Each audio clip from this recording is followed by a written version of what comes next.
Good morning. Before I take your questions, I just want to talk a little bit about our continuing efforts to dig ourselves out of this recession and to grow our economy. As I said in Cleveland on Wednesday, I ran for president because I believed the policies of the previous decade had left our economy weaker and our middle class struggling. There were policies that cut taxes, especially for millionaires and billionaires, and cut regulations for corporations and for special interests, and left everyone else pretty much fending for themselves. There were policies that ultimately culminated in a financial crisis and a terrible recession that we're still digging out of today. We came into office with a different view about how our economy should work. Instead of tax cuts for millionaires, we believe in cutting taxes for middle-class families and small business owners. We've done that. Instead of letting corporations play by their own rules, we believe in making sure that businesses treat workers well and consumers friendly and play by the same rules as everyone else. So we've put in place common sense rules that accomplish that. Instead of tax breaks that encourage corporations to create jobs overseas, we believe in tax breaks for companies that create jobs right here in the United States of America. And so we've begun to do that. We believe in investments that will make America more competitive in the global economy. Investments in education and clean energy, in research and technology, and we're making those investments. So these are the principles that have guided us over the last 19 months. And these are the principles that form the basis of the additional economic proposals that I offered this week. Because even though the economy is growing again, and we've added more than 750,000 private sector jobs this year, the hole the recession left was huge, and progress has been painfully slow. Millions of Americans are still looking for work. Millions of families are struggling to pay their bills or the mortgage. And so these proposals are meant to both accelerate job growth in the short term and strengthen the economy in the long run. These proposals include a more generous permanent extension of the tax credit that goes to companies for all the research and innovation that they do here in America. And I've proposed that all American businesses should be allowed to write off all the investments they do in 2011. This will help small businesses upgrade their plants and equipment and will encourage large corporations to get off the sidelines and start putting their profits to work in our economy. We also announced a 6-year plan to rebuild America's roads and railways and runways. Already, our investments in infrastructure are putting folks in the construction industry back to work. And this plan would put thousands more back to work.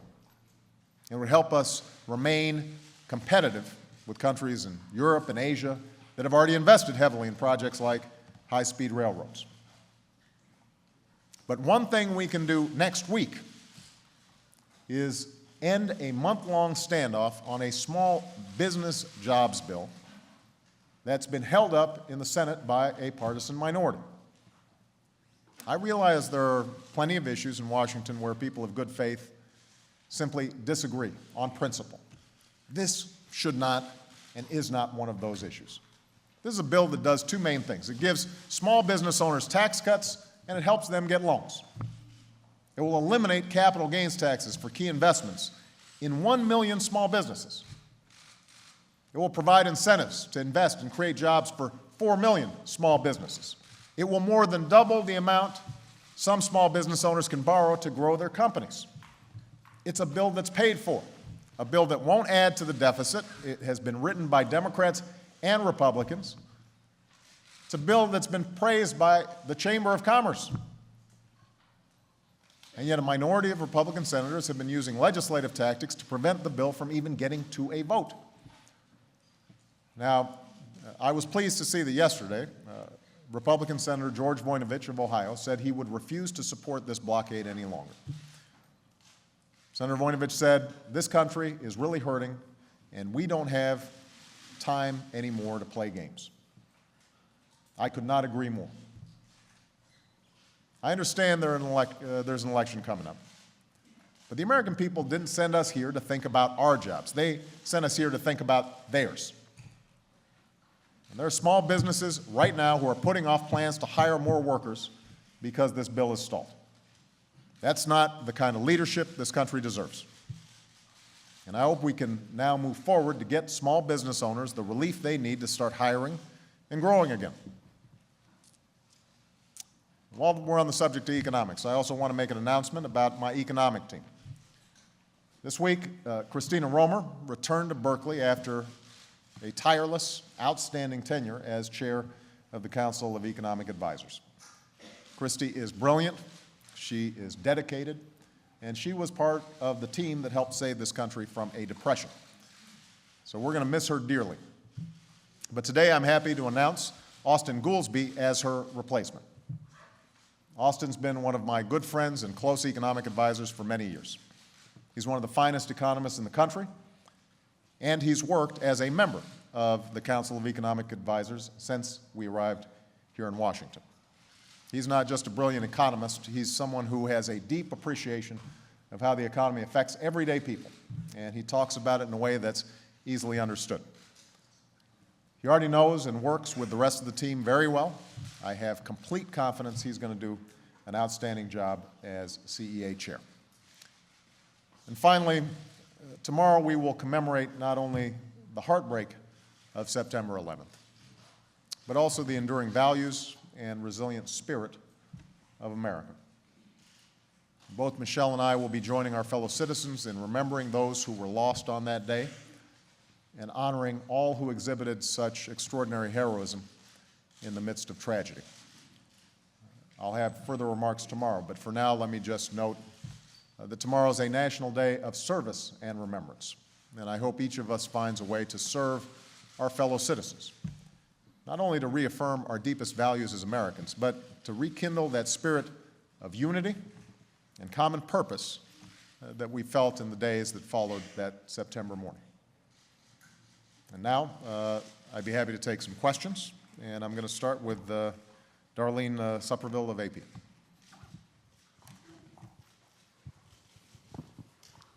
Thank you, Mr. President. You said this week that Democrats wouldn't do well in the November elections if it turns out to be a referendum on the economy. But with millions of people out of work and millions of people losing their homes, how could it not be a referendum on the economy and your handling of it, and why would you not welcome that? Well, what I said was that if it was just a referendum on whether we've made the kind of progress that we need to, then people around the country would say, we're not there yet. If the election is about the policies that are going to move us forward versus the policies that will get us back into a mess, then I think the Democrats will do very well. And here's why. As I just indicated, middle-class families had been struggling for a decade before I came into office. Their wages and incomes had flatlined. They were seeing the costs of everything from health care to sending their kids to college going up. Job growth was the weakest of any economic expansion between 2001 and 2008 since World War II. The pace was slower than it's been over the last year.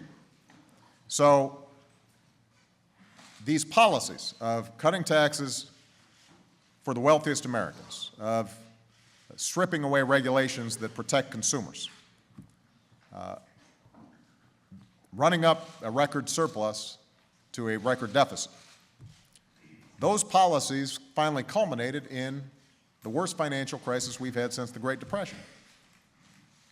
And for 19 months, what we have done is steadily worked to avoid a depression, to take an economy that was contracting rapidly and making it grow again, a situation where we were losing 750,000 jobs a month, and now we've had 8 consecutive months of private sector job growth, and made investments that are going to strengthen the economy over the long term.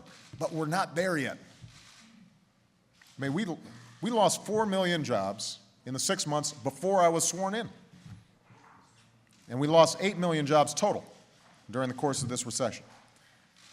That is a huge hole to dig ourselves out of. And people who have lost their jobs around the country and can't find one, moms who are sending out resumes and not getting calls back, worried about losing homes, not being able to pay bills, you know, they're not feeling good right now. And I understand that. And I ran precisely because I did not think middle-class families in this country were getting a fair shake, and I ran because I felt that we had to have a different economic philosophy in order to grow that middle class and grow our economy over the long term.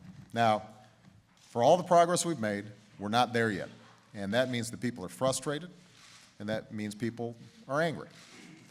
And since I'm the president, and Democrats have controlled the House and the Senate, it's understandable that people are saying, you know, what have you done? But between now and November, what I'm going to remind the American people of is that the policies that we have put in place have moved us in the right direction. And the policies that the Republicans are offering right now are the exact policies that got us into this mess. It's not a situation where they went and reflected and said to themselves, you know what, we didn't do some things right. And so we've got a whole bunch of new ideas out here that we want to present to you that we think are going to help put us on the path of strong growth. That's not what happens. The chairman of their committee has said we would do the exact same things as we did before Obama took office. Well, we know where that led. And a perfect example is the debate we're having on taxes right now. I have said that middle-class families need tax relief right now. And I'm prepared to work on a bill and sign a bill this month that would ensure that middle-class families get tax relief. 97% of Americans make less than $250,000 a year, $250,000 a year or less. And I'm saying we can give those families 97% permanent tax relief. And by the way, for those who make more than $250,000, they'd still get tax relief on the first $250,000. They just wouldn't get it for income above that. Now, that seems like a common sense thing to do. And what I've got is the Republicans holding middle-class tax relief hostage because they're insisting we've got to give tax relief to millionaires and billionaires to the tune of about $100,000 per millionaire, which would cost, over the course of 10 years, $700 billion. And that economists say is probably the worst way to stimulate the economy. That doesn't make sense, and that's an example of what this election is all about. If you want the same kinds of skewed policies that led us to this crisis, then the Republicans are ready to offer that. But if you want policies that are moving us out, even though you may be frustrated, even though change isn't happening as fast as you'd like, then I think Democrats are going to do fine in November. Okay. Karen? More? Thank you, Mr. President. You're looking for Republican help on the economic proposals that you unveiled this week, and you also mentioned the small business bill, but you're at odds with them over tax cuts. Is there room for a middle ground whereby, for example, the tax cuts on the wealthy could be extended for a period of time and then allowed to expire? Well, certainly there's going to be room for discussion. My hope is that on this small business bill that is before the Senate right now, that we actually make some progress. I still don't understand why we didn't pass that 2 months ago. As I said, this was written by Democrats and Republicans. This is a bill that traditionally you'd probably get 90% or 100% Republican support. But we've been playing politics for the last several months. And if the Republican leadership is prepared to get serious about doing something for families that are hurting out there, I would love to talk to them. Now, on the high-income tax cuts. My position is, let's get done what we all agree on. What they've said is they agree that the middle-class tax cuts should be made permanent. Let's work on that. Let's do it. We can have a further conversation about how they want to spend an additional $700 billion to give an average of $100,000 to millionaires. That, I think, is a bad idea. If you were going to spend that money, there are a lot better ways of spending it, but more to the point, these are the same folks who say that they're concerned about the deficits. Why would we borrow money on policies that won't help the economy and help people who don't need help? But setting that aside, we've got an area of agreement, which is let's help families out there who are having a tough time. As I said, we could this month give every American certainty and tax relief up to $250,000 a year. Every single American would benefit from that. Now, people who make $250,000 a year or less, they'd benefit on all their income. People who make $1 million would benefit on a quarter of their income. But the point is that that's something that we can all agree to. Why hold it up? Why hold the middle class hostage in order to do something that most economists don't think makes sense? So, what I'm saying is let's do what we agree to and that the Americans, people overwhelmingly agree to, which is let's give certainty to families out there that are having a tough time. Chip Reed.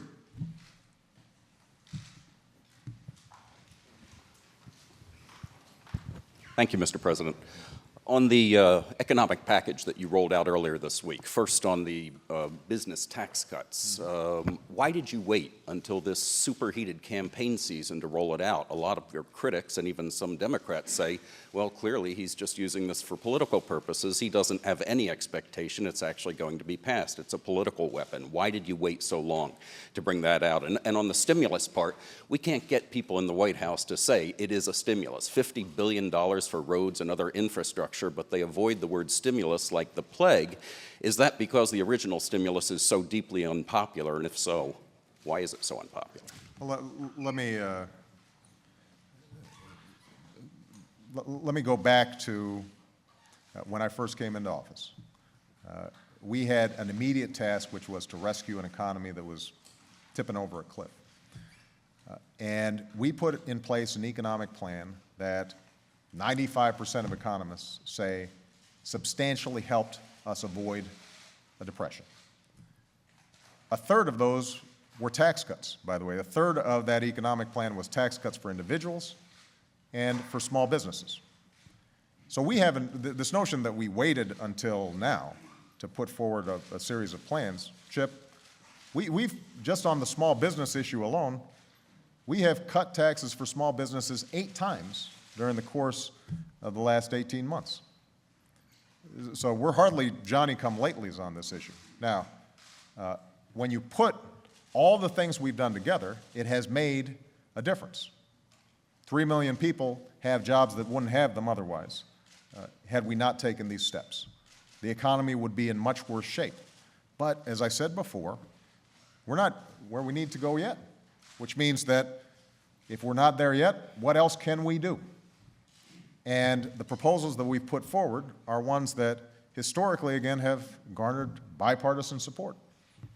A research and development tax credit so that companies that are investing in research here in the United States, which is part of what's going to keep us growing and keep us innovative, let's make sure that companies are strongly incentivized to do that. Making sure that their expensing, accelerated business depreciation, is happening in 2011, so that if companies are sort of sitting on the sidelines right now, not sure whether they should invest, let's give them an incentive to go ahead and invest now to give that a jump start. On infrastructure, we've got a highway bill that traditionally is done every 6 years. And what we're saying is, let's ramp up what we're doing. Let's beef it up a little bit because we've got this infrastructure all across the country that everybody from governors to mayors to economists to engineers of all political stripes have said is holding us back in terms of our long-term competitiveness. Let's get started now, rebuilding America. And in terms of paying for some of these things, let's stop giving tax breaks to companies that are shipping jobs overseas. Let's stop incentivizing that. Let's give tax breaks to companies that are investing right here in the United States of America.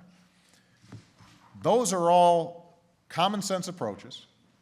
Historically, as you know, you've been around this town for a long time, usually Republicans and Democrats agree on infrastructure. Usually Republicans and Democrats agree on making sure that research and development investments are made right here in the United States. And so let's get it done. It has nothing to do with the notion that somehow what we did previously didn't work. It worked. It just hasn't done as much as we need it to do. We've still got a long ways to go, and we're going to keep on doing it. So this is a second stimulus. You know, here's how I would, there is no doubt that everything we've been trying to do is designed to stimulate growth and additional jobs in the economy. I mean, that's our entire agenda. So I have no problem with people saying the president is trying to stimulate growth and hiring. Isn't that what I should be doing? I would assume that's what the Republicans think we should do, to stimulate growth and jobs. And I will keep on trying to stimulate growth and jobs for as long as I'm President of the United States. Hans Nichols. I can ask you when a verb becomes a noun. That's my real question. It's now been more than 2 months since the Financial Regulatory Bill has passed. A centerpiece of that was what you talked about as Consumer Financial Protection Bureau, and yet you haven't named a head. Is Elizabeth Warren still a leading candidate? And if not, are you worried about some sort of Senate hurdle for her confirmation? Thank you. Yeah. This is a great opportunity to talk to the American people about what I do think is going to be hugely helpful to middle-class families in the years and decades to come, and that is an agency that has been set up, an independent agency, whose sole job is to protect families in their financial transactions.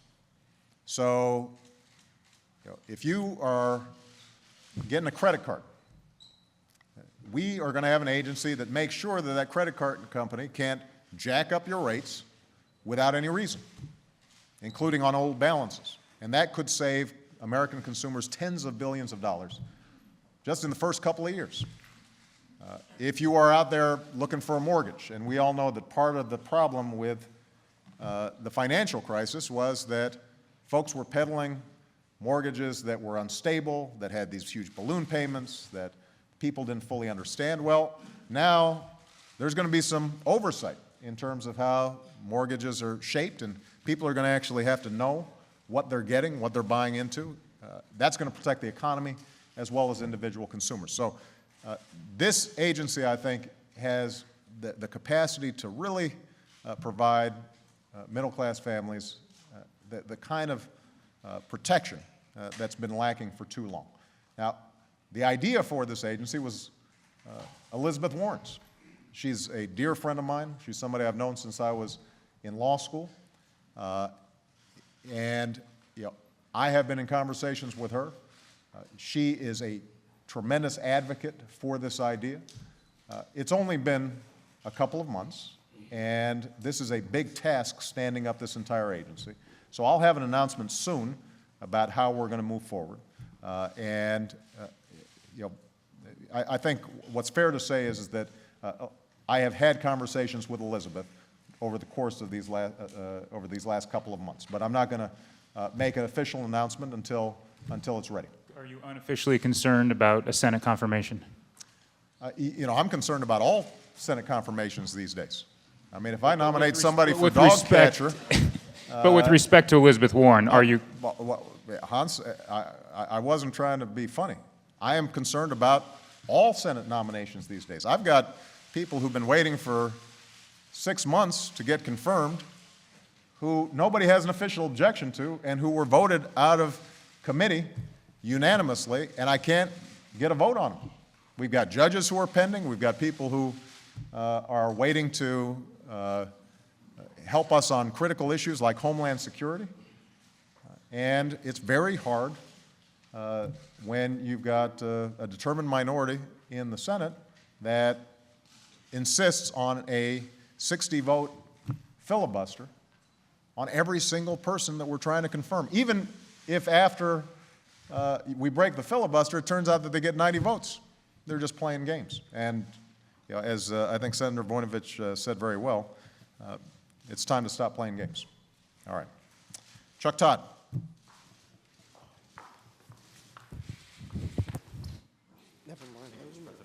Given the theme, I think, of all your answers, I just got a short question for you. How have you changed Washington? Well, I'll tell you how we've changed Washington. Prior to us getting here, as I indicated before, you had a set of policies that were skewed towards special interests, skewed towards the most powerful, and ordinary families out there were being left behind. And since we've gotten here, whether it's making sure that folks who can't get health insurance because of pre-existing condition can now get health insurance, or children who didn't have coverage now have coverage, whether it's making sure that credit card companies have to actually post in understandable ways what your credit card rates are, and they can't jack up existing balances in arbitrary ways, whether it's making sure that we've got clean water and clean air for future generations, whether it's making sure that tax cuts go to families that need it as opposed to folks who don't. On a whole range of issues over the last 18 months, we've put in place policies that are going to help grow a middle class and lay the foundation for long-term economic growth. Now, if you're asking why haven't I been able to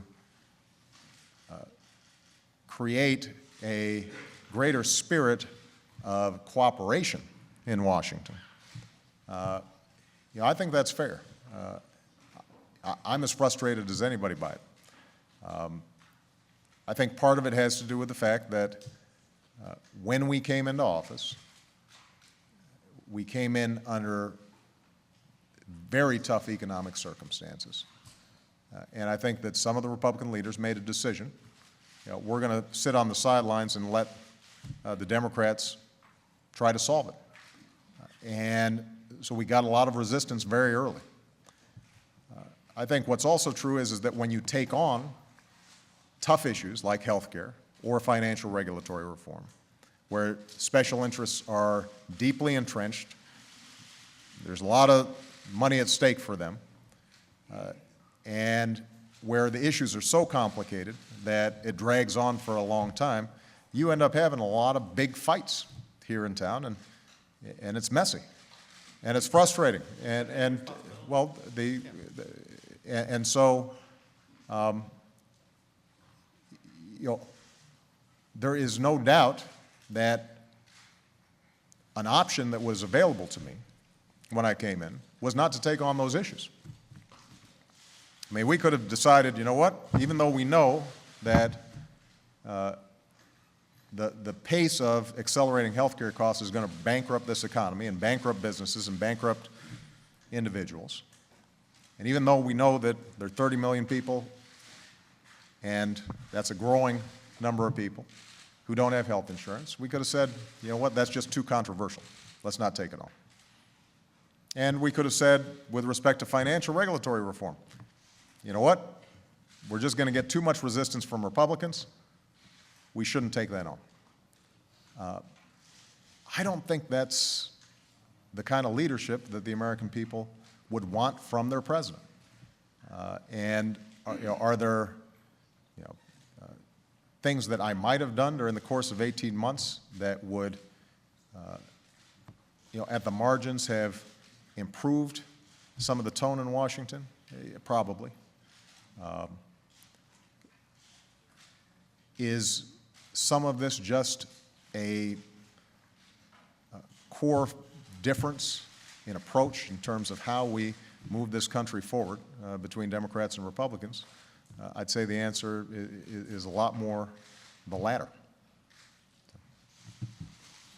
Ann Kornbluth.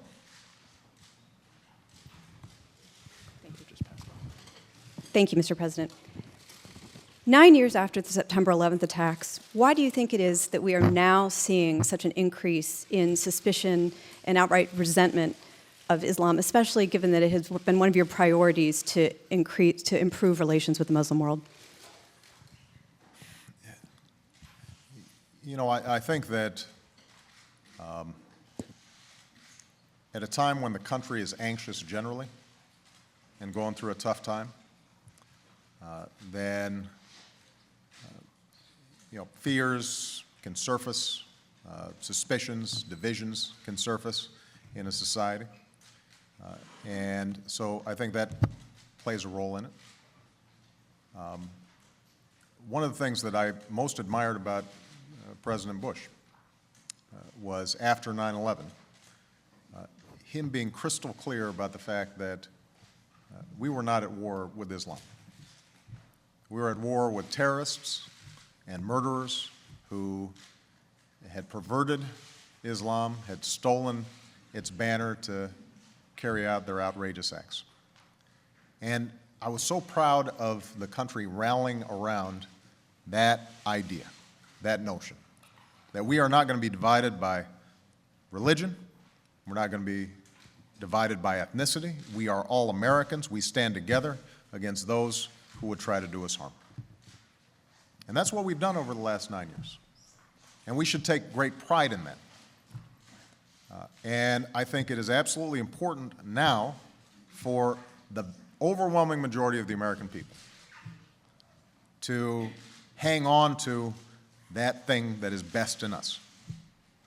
A belief in religious tolerance, clarity about who our enemies are. Our enemies are Al-Qaeda and their allies who are trying to kill us, but have killed more Muslims than just about anybody on earth. We have to make sure that we don't start turning on each other. And I will do everything that I can, as long as I'm President of the United States, to remind the American people that we are one nation under God. And we may call that God different names, but we remain one nation.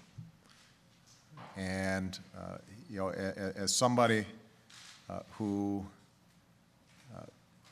relies heavily on my Christian faith in my job, I understand, the passions that religious faith can raise.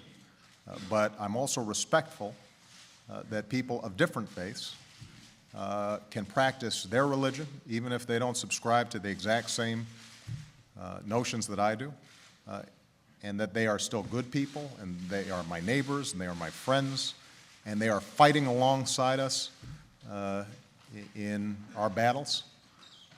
I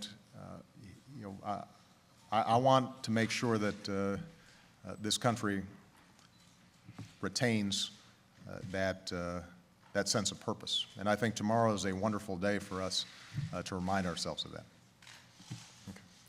Okay. Natasha Mozgovaya, we're of Haaretz. Is she here?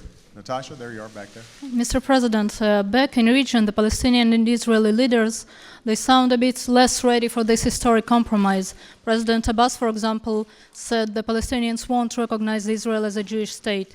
The question is, if these talks fail at an early stage, will this administration disengage, or maybe you're ready to step up and deepen your personal involvement?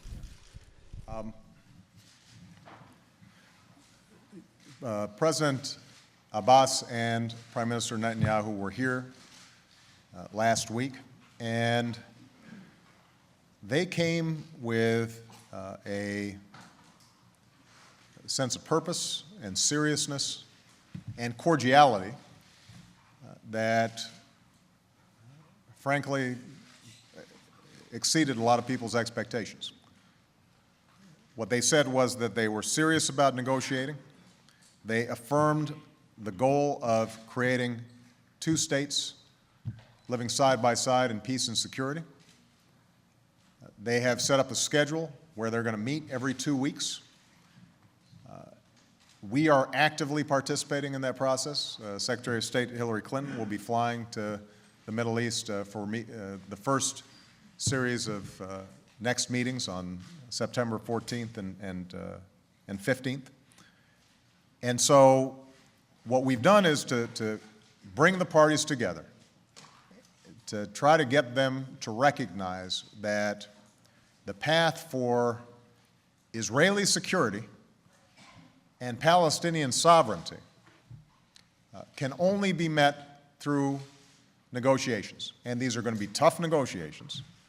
There are enormous hurdles between now and our endpoint. And there are going to be a whole bunch of folks in the region who want to undermine these negotiations. We saw it when Hamas carried out these horrific attacks against civilians and explicitly said, we're going to try to do this to undermine peace talks. There are going to be rejectionists who suggest that it can't happen, and there are also going to be cynics who just believe that the mistrust between the sides is too deep. We understood all that. We understood that it was a risk for us to promote these discussions, but it is a risk worth taking, because I firmly believe that it is in America's national security interests, as well as Israel's national security interests, as well as in the interests of the Palestinian people, to arrive at a peace deal.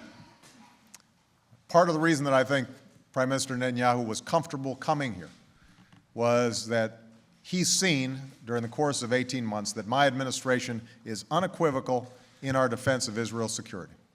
And we've engaged in some unprecedented cooperation with Israel to make sure that they can deal with any external threats. But I think he also came here understanding that to maintain Israel as a Jewish state that is also a democratic state, this issue has to be dealt with. I think President Abbas came here despite great misgivings and pressure from the other side because he understood the window for creating a Palestinian state is closing. And there are a whole bunch of parties in the region who purport to be friends of the Palestinians, and yet do everything they can to avoid the path that would actually lead to a Palestinian state, would actually lead to their goal. And so the two parties need each other.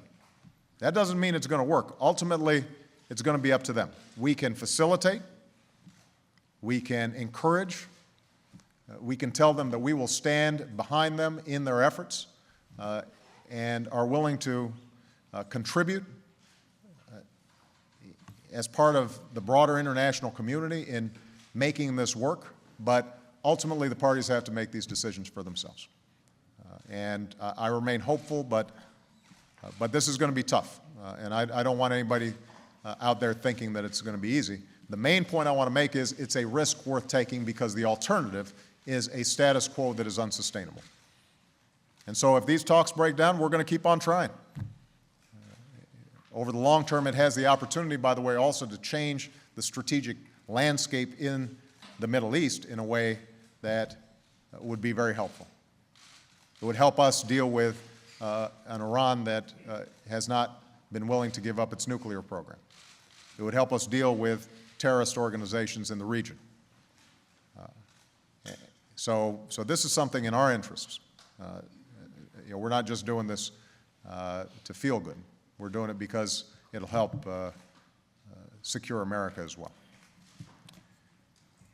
Jake Tapper.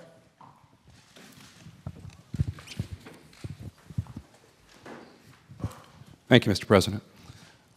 A couple questions. First, were you concerned at all when the administration had Secretary of Defense Gates call this pastor in Florida, that you were elevating somebody who is clearly from the fringe. And then, more substantively, on health care reform, this is 6 months since health care passed, you pledged, A, that you would bend the cost curve, and B, that Democrats would be able to campaign on this. And CMS reported yesterday that the cost curve is actually bending up from 6.1% to 6.3% post-health care legislation. And the only Democrats I've seen talking about health care legislation are running TV ads saying that they voted against it. Thank you. With respect to the individual down in Florida, let me just say, let me repeat what I said a couple of days ago. The idea that we would burn the sacred texts of someone else's religion is contrary to what this country stands for. It's contrary to what this nation was founded on.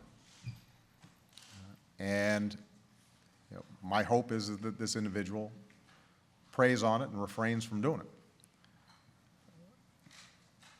But I'm also commander-in-chief, and we are seeing today riots in Kabul, riots in Afghanistan that threaten our young men and women in uniform. And so we've got an obligation to send a very clear message that this kind of behavior or threats of action put our young men and women in harm's way. And it's also the best imaginable recruiting tool for Al-Qaeda.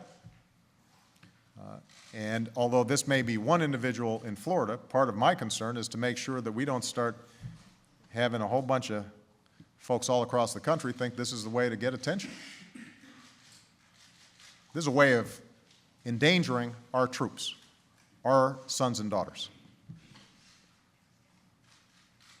fathers and mothers, husbands and wives who are sacrificing for us to keep us safe. And you don't play games with that.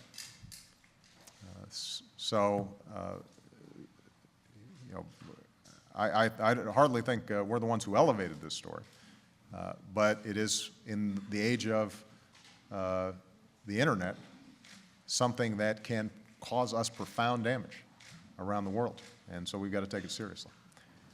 With respect to health care, what I said during the debate is the same thing I'm saying now, and it's the same thing I will say 3 or 4 years from now. Bending the cost curve on health care is hard to do. We've got hundreds of thousands of providers and doctors and systems and insurers. And what we did was we took every idea out there about how to reduce or at least slow the costs of health care over time. But I said at the time, it wasn't going to happen tomorrow. It wasn't going to happen next year. It took us decades to get into a position where our health care costs were going up 6, 7, 10% a year. And so our goal is to slowly bring down those costs. Now, we've done so also by making sure that 31 million people who aren't getting health insurance are going to start getting it. And we have now implemented the first phase of health care in a way that, by the way, has been complimented even by the opponents of health care reform. It has been smooth, and right now, middle-class families all across America are going to be able to say to themselves, starting this month, you know, if I've got a kid who is under 26 and doesn't have health insurance, that kid can stay on my health insurance. If I've got a child with a pre-existing condition, an insurer can't deny me coverage. If I get sick and I've got health insurance, that insurance company can't arbitrarily drop my coverage. There are 4 million small businesses around the country who are already eligible and in some cases will be receiving a 35% tax break on health care for their employees. And I've already met small businesses around the country who say, you know, because of that, I'm going to be able to provide health care for my employees. I thought it was the right thing to do. So, CMS study from February predicted a 6.1% increase, and now post-healthcare, 6.3%, so it seems to have bent it up. no, as I said, Jacob, I haven't read the entire study. Maybe you have. But, you know, if what the reports are true, what they're saying is that as a consequence of us getting 30 million additional people health care, at the margins, that's going to increase our costs. We knew that. We didn't think that we were going to cover 30 million people for free, but that the long-term trend in terms of how much the average family is going to be paying for health insurance is going to be improved as a consequence of health care. And so our goal on health care is if we can get, instead of health care costs going up 6% a year, it's going up at the level of inflation, maybe just slightly above inflation, we've made huge progress. And by the way, that is the single most important thing we could do in terms of reducing our deficit. That's why we did it. That's why it's important, and that's why we're going to implement it effectively. Sorry, Okay. and then the House Democrats running against health care, if you could comment on that. Well, you know, we're in a political season where every candidate out there has their own district, their own makeup, their own plan, their own message. And, you know, in an environment where we've still got 9.5% unemployment, you know, people are going to make the best argument they can right now, and they're going to be taking polls of what their particular constituents are saying and trying to align with that oftentimes. You know, that's how political races work. April Ryan. Thank you, Mr. President. I want to ask a couple questions. On the economy, could you discuss your efforts at reviewing history as it relates to the poverty agenda, meaning LBJ and Dr. King? And also, since Senate Republicans are holding up the issue of Cobell and Pigford II, can you make any assurances before you leave office that you will make sure that those awards are funded? Let me take the second question first. For those who aren't familiar, Cobell and Pickford relate to settlements surrounding historic discrimination against minority farmers who weren't oftentimes provided the same benefits as everybody else under the USDA. It is a fair settlement. It is a just settlement. We think it's important for Congress to fund that settlement. We're going to continue to make it a priority. With respect to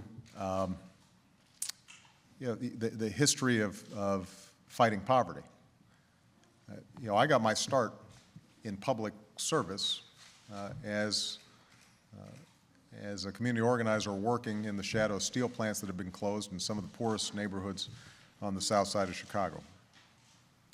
That's what led me to want to serve. And so, you know, I am constantly thinking about how do we create ladders for communities and individuals to climb into the middle class. Now, I think the history of anti-poverty efforts is that the most important anti-poverty effort is growing the economy and making sure there are enough jobs out there. Single most important thing we can do. It's more important than any program we could set up. It's more important than any transfer payment that we could have. If we can grow the economy faster and create more jobs, then everybody is swept up into that virtuous cycle. And if the economy is shrinking and things are going badly, then the folks who are most vulnerable are going to be those poorest communities. So what we want to focus on right now is broad-based job growth and broad-based economic expansion. And we're doing so against some tough headwinds because, as I said, we are coming out of a very difficult time.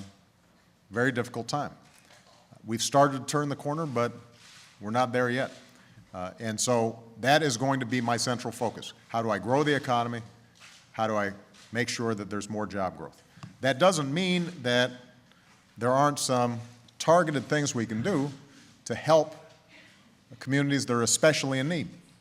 And probably the most important thing we can do after growing the economy generally is how can we improve school systems in low-income communities. And I am very proud of the efforts that we've made on education reform, which have received praise from Democrats and Republicans. This is one area where actually we've seen some good bipartisan cooperation. And the idea is very simple. If we can make sure that we have the very best teachers in the classroom, if we can reward excellence instead of mediocrity and the status quo, if we can make sure that we're tracking progress in real serious ways, and we're willing to make investments in what goes on in the classroom and not the school bureaucracy, and reward innovation, then schools can improve. There are models out there of schools in the toughest inner city neighborhood that are now graduating kids, 90% of whom are going to college. And the key is how do we duplicate those? And so what our Race to the Top program has done is it's said to every state around the country, you know, instead of just getting money based on a formula, we want you to compete. Show us how you are reforming your school systems to promote excellence based on proven ideas out there. And if you do that, we're going to reward you with some extra money. And just the competition alone has actually spurred 46 states so far to initiate legislation designed to reform the school system. So we're very proud of that. And that, I think, is going to be one of the most important things we can do. It's not just, by the way, K through 12, it's also higher education. And as a consequence of a battle that we had, and it was a contentious battle in Congress, we've been able to take tens of billions of dollars that were going to banks and financial intermediaries in the student loan program and said, we're going to give that money directly to students so that they get more help going to college. And obviously, poor kids are the ones who are going to benefit most from those programs. Helene Cooper.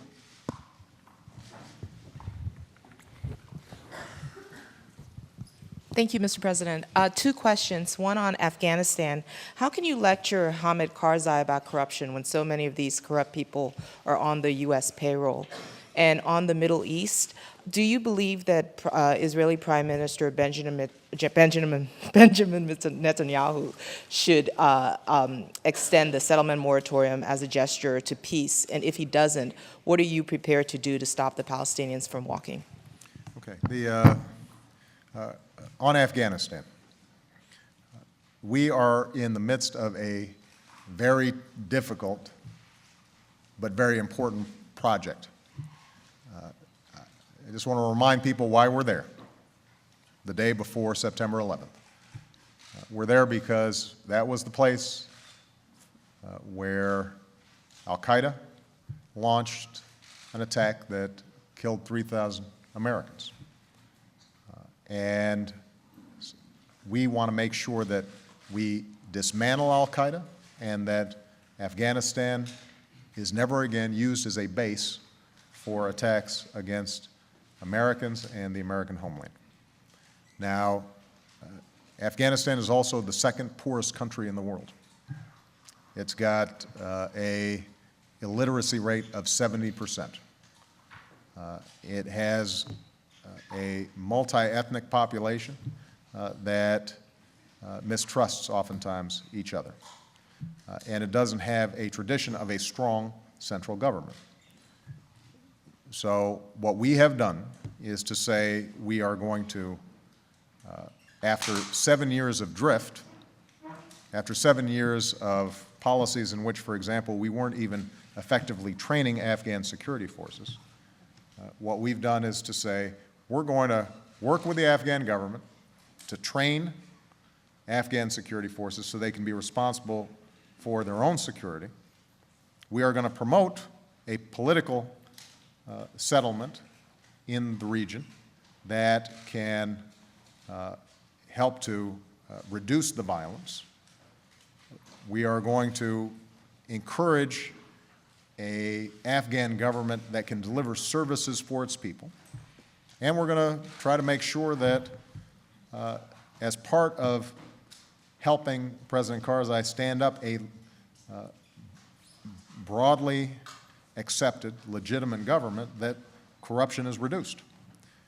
And we've made progress on some of those fronts.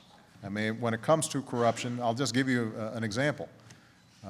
4 years ago, 11 judges in the Afghan legal system were indicted for corruption. This year, 86 were indicted for corruption.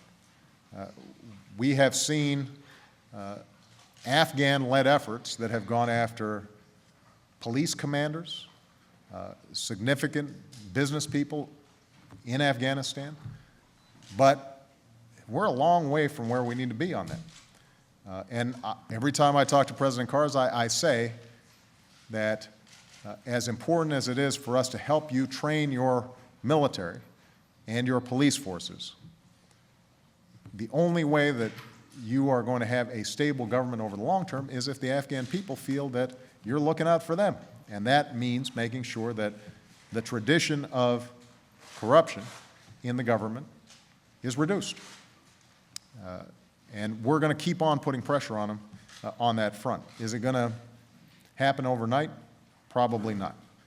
Are there going to be occasions where we look and see that some of our folks on the ground have made compromises with people who are known to have engaged in corruption? You know, we're reviewing all that constantly, and there may be occasions where that happens. And I think you're certainly right, Helene, that we've got to make sure that we're not sending a mixed message here. So one of the things that I've said to my national security team is, let's be consistent in terms of how we operate across agencies. Let's make sure that our efforts there are not seen as somehow giving a wink and a nod to corruption. If we are saying publicly that that's important, then our actions have to match up across the board. You know, but it is a challenging environment in which to do that. Now, with respect to Prime Minister Netanyahu and the Middle East, a major bone of contention during the course of this month is going to be the potential lapse of the settlement moratorium. The irony is that when Prime Minister Netanyahu put the moratorium in place, the Palestinians were very skeptical. They said, this doesn't do anything. And it turns out, to Prime Minister Netanyahu's credit and to the Israeli government's credit, the settlement moratorium has actually been significant. It has significantly reduced settlement construction in the region. And that's why now the Palestinians say, you know what, even though we weren't that keen on it at first, or we thought it was just window dressing, it turns out that this is important to us. What I've said to Prime Minister Netanyahu is that given so far the talks are moving forward in a constructive way, it makes sense to extend that moratorium so long as the talks are moving in a constructive way. Because ultimately, the way to solve these problems is for the two sides to agree what's going to be Israel, what's going to be the state of Palestine. And if you can get that agreement, then you can start constructing anything that the people of Israel see fit in undisputed areas. Now, I think the politics for Prime Minister Netanyahu are very difficult. His coalition, I think there are a number of members of his coalition who've said, we don't want to continue this. And so one of the things that I've said to President Abbas is you've got to show the Israeli public that you are serious and constructive in these talks, so that the politics for Prime Minister Netanyahu, if he were to extend the settlement moratorium, would be a little bit easier. And one of the goals I think that I've set for myself and for my team is to make sure that President Abbas and Prime Minister Netanyahu start thinking about how can they help the other succeed, as opposed to how do they figure out a way for the other to fail. Because if they're going to be successful in bringing about what they now agree is the best course of action for their people, the only way they're going to succeed is if they are seeing the world through the other person's eyes. And that requires a personal relationship and building trust. Hopefully, these meetings will help do that. Okay. Ann Compton? Mr. President, what does it say about the status of American system of justice when so many of those who are thought to be plotters for September 11th or accused of suspected terrorists are still awaiting any kind of trial? Why are you still convinced that a civilian trial is correct for Khalid Sheikh Mohammed, and why has that stalled? And will Guantanamo remain open for another year? Mm-hmm. Well, we have succeeded on delivering a lot of campaign promises that we made. One where we've fallen short is closing Guantanamo. I wanted to close it sooner. We have missed that deadline. It's not for lack of trying. It's because the politics of it are difficult. Now, I am absolutely convinced that the American justice system is strong enough that we should be able to convict people who murdered innocent Americans, who carried out terrorist attacks against us. We should be able to lock them up and make sure that they don't see light of day. We can do that. We've done it before. We've got people who engage in terrorist attacks who are in our prisons, maximum security prisons all across the country. But this is an issue that has generated a lot of political rhetoric, and people understandably are fearful. But one of the things that I think is worth reflecting on after 9/11 is, this country is so resilient. We are so tough. We can't be frightened by a handful of people who are trying to do us harm, especially when we've captured them and we've got the goods on them. So, I've also said that there are going to be circumstances where a military tribunal may be appropriate. And the reason for that is, and I'll just give a specific example. There may be situations in which somebody was captured in theater, is now in Guantanamo. It's very hard to piece together a chain of evidence that would meet some of the evidentiary standards that would be required in an Article III court. But we know that this person is guilty.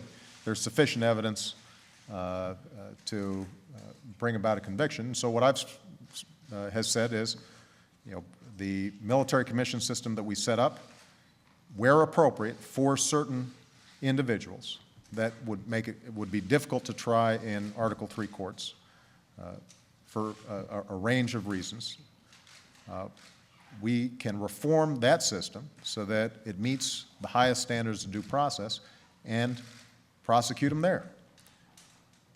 And so I'm prepared to work with Democrats and Republicans, and we, over the course of the last year, have been in constant conversations with them about setting up a sensible system in which we are prosecuting where appropriate those in Article III courts. We are prosecuting others where appropriate through a military tribunal. And in either case, let's put them in prisons where our track record is they've never escaped. And by the way, just from a purely fiscal point of view, the costs of holding folks in Guantanamo is massively higher than it is holding them in a supermax maximum security prison here in the United States. Well, I think it needs to happen. And we're going to work with members of Congress, and this is going to have to be on a bipartisan basis, to move this forward in a way that is consistent with our standards of due process, consistent with our Constitution, consistent also with our image in the world of a country that cares about rule of law. You can't underestimate the impact of that. Al-Qaeda operatives still cite Guantanamo as a justification for attacks against the United States. Still, to this day.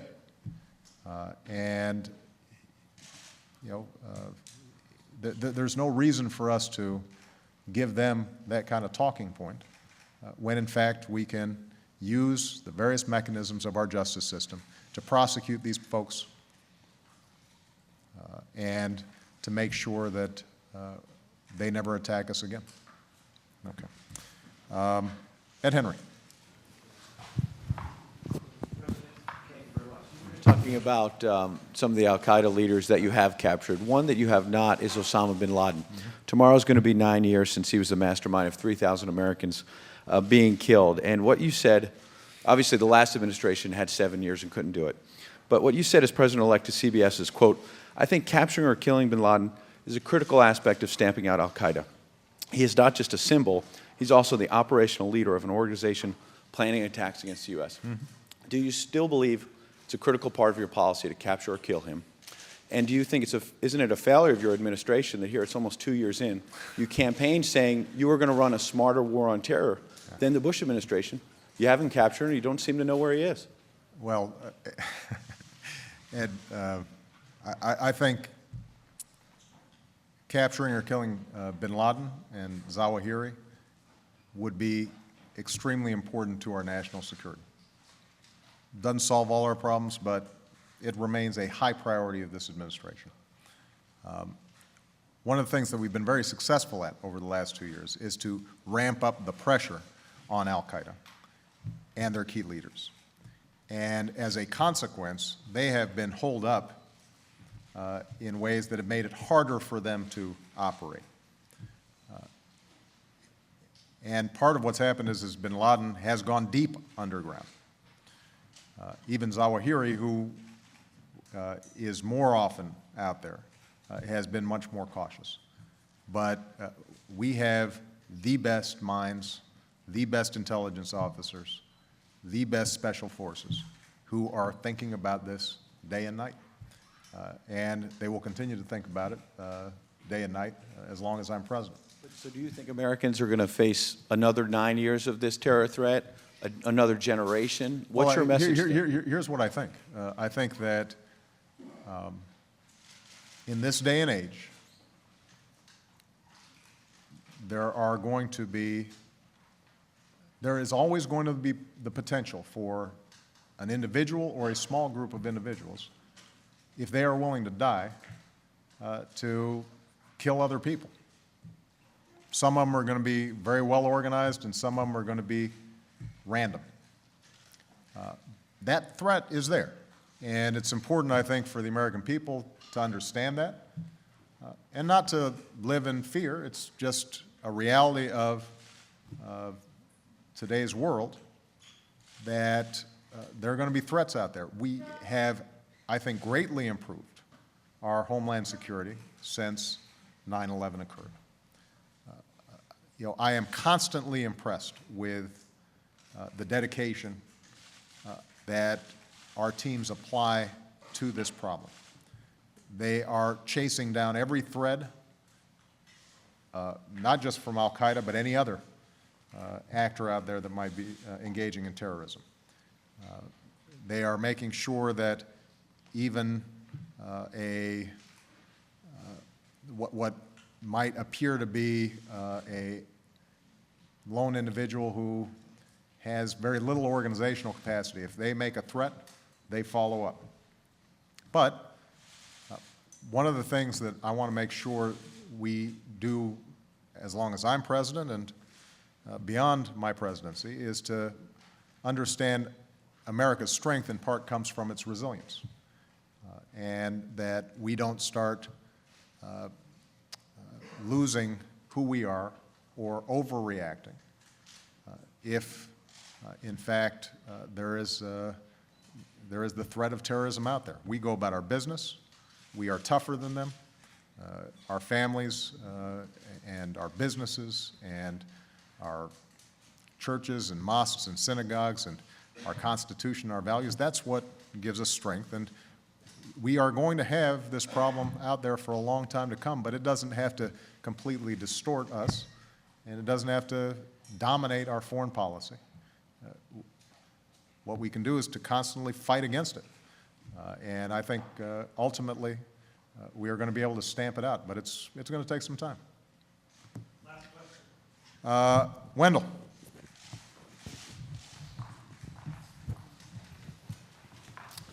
Thank you, Mr. President. I wonder if I can get you to weigh in on the wisdom of building a mosque a couple of blocks from Ground Zero. We know that the organizers have the constitutional right. What would it say about this country if they were somehow talked out of doing that? And hasn't the Florida minister's threat to burn a couple hundred copies of the Koran, hasn't the threat itself put American lives in danger, sir? Well, on the second, on your second question, there's no doubt that when someone goes out of their way to be provocative in ways that we know can inflame the passions of over 1 billion Muslims around the world, at a time when we've got our troops in a lot of Muslim countries, that's a problem. And it has made life a lot more difficult for our men and women in uniform who already have a very difficult job. With respect to the mosque in New York, I think I've been pretty clear on my position here, and that is that this country stands for the proposition that all men and women are created equal, that they have certain inalienable rights. One of those inalienable rights is to practice their religion freely. And what that means is that if you could build a church on a site, you could build a synagogue on a site, if you could build a Hindu temple on a site, then you should be able to build a mosque on the site. Now, I recognize the extraordinary sensitivities around 9/11. I've met with families of 9/11 victims in the past. I can only imagine the continuing pain and anguish and sense of loss that they may go through. And tomorrow we, as Americans, are going to be joining them in prayer and remembrance. But I go back to what I said earlier. We are not at war against Islam. We are at war against terrorist organizations that have distorted Islam or falsely used the banner of Islam to engage in their destructive acts. And we've got to be clear about that. We've got to be clear about that because if we're going to deal with the problems that Ed Henry was talking about, if we're going to successfully reduce the terrorist threat, then we need all the allies we can get. The folks who are most interested in a war between the United States or the West in Islam are Al-Qaeda. That's what they've been banking on. And fortunately, the overwhelming majority of Muslims around the world are peace-loving, are interested in the same things that you and I are interested in. How do I make sure I can get a good job? How can I make sure that my kids get a decent education? How can I make sure I'm safe? How can I improve my lot in life? And so they have rejected this violent ideology for the most part, overwhelmingly. And so from a national security interest, we want to be clear about who the enemy is here. It's a handful, a tiny minority of people who are engaging in horrific acts and have killed Muslims more than anybody else. The other reason it's important for us to remember that is because we've got millions of Muslim Americans, our fellow citizens in this country. They're going to school with our kids. They're our neighbors. They're our friends. They're our co-workers. And when we start acting as if their religion is somehow offensive, what are we saying to them? I've got Muslims who are fighting in Afghanistan in the uniform of the United States Armed Services. They're out there putting their lives on the line for us, and we've got to make sure that we are crystal clear for our sakes and their sakes. They are Americans, and we honor their service. And part of honoring their service is making sure that they understand that we don't differentiate between them and us. It's just us. And that is a principle that I think is going to be very important for us to sustain, and I think tomorrow is an excellent time for us to reflect on that. Thank you very much, everybody.